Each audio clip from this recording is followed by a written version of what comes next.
was I asleep? God. What year is it? Friends, good morning everybody, my friends. Well, we did it. We did it. We pulled it off, didn't we? We pulled it off. We broke the deadlock. We ended the gridlock. We smashed the roadblock. And in this glorious pre-breakfast moment, before a new dawn rises on a new day and a new government, I want to... Boris.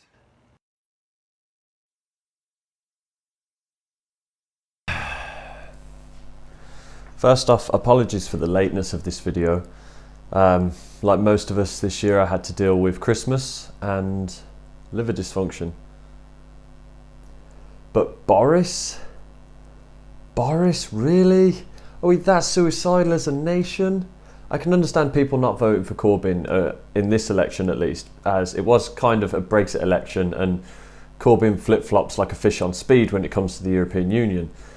But Boris, 5 more years of Tories? Do you want to know what they've done in the last 9? Well, the amount of sleeping rough has gone up from 1,700 to 4,667.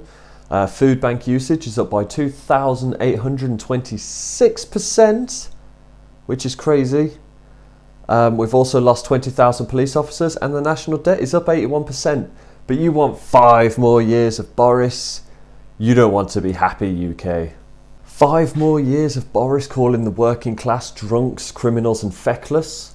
5 more years of Boris calling single mothers ill-raised, illegitimate and ignorant. Which is ironic coming from him, considering he's only claimed responsibility of 3 of the 5 bastard kids he's put in the world.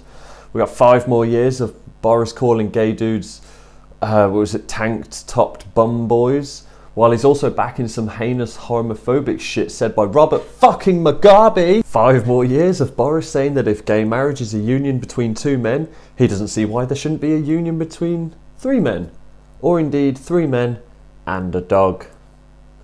5 more years of Boris saying that the only reason the Queen loves the Commonwealth is that it provides her with an endless supply of tribal warriors waving flags with watermelon smiles.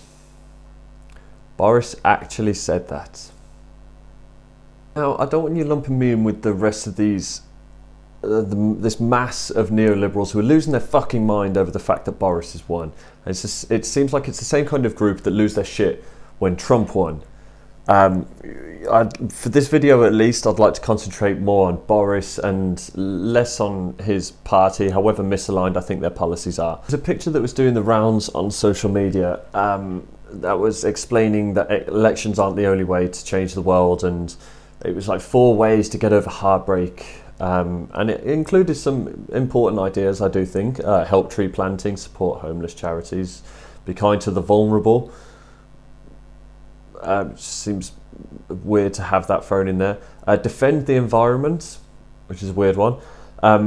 All noble causes in of themselves, but to everybody who's sharing this fucking picture, did you do any of these things before the election? Or is it just now that Boris is in, you're like, oh yeah, we'll start doing all these things because now it'll paint us in a good light? Fucking neoliberals! Stop making my side look like idiots!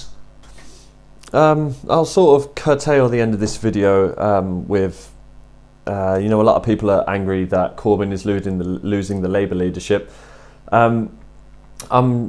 It's disappointing, but I'm not absolutely mad about him changing hands and passing it over to somebody else. It kind of also reinforces my point that you should support the party and not the leader. But I don't live my life in 5-year intervals of malevolent political leaders, and I don't think you should either. When you woke up today, you made yourself breakfast. Maybe, you'll go to work, you'll bring yourself back from work, you'll make yourself dinner. You did all of those things.